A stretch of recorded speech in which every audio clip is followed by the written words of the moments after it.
Ne grdi me u svom gnevu, Gospode, ne pritiskaj me stegom u svojoj jarosti.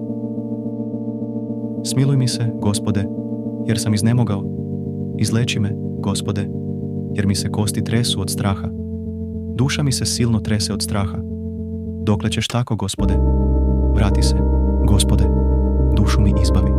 Zbog svoje ljubavi me spasi. Jer u smrti nema spomena na tebe, u Šeolu, ko da ti zahvaljuje.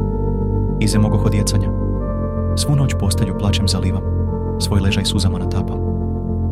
Od žalosti mi oči ishilješe, oslabiše zbog svih dušmana mojih.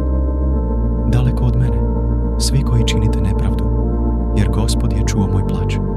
Čuo je Gospod moju molbu, Gospod je moju molitvu prihvatio. Postide će se i silno uplašiti svi moji neprijatelji, uzmaći će iznenada postiđeni.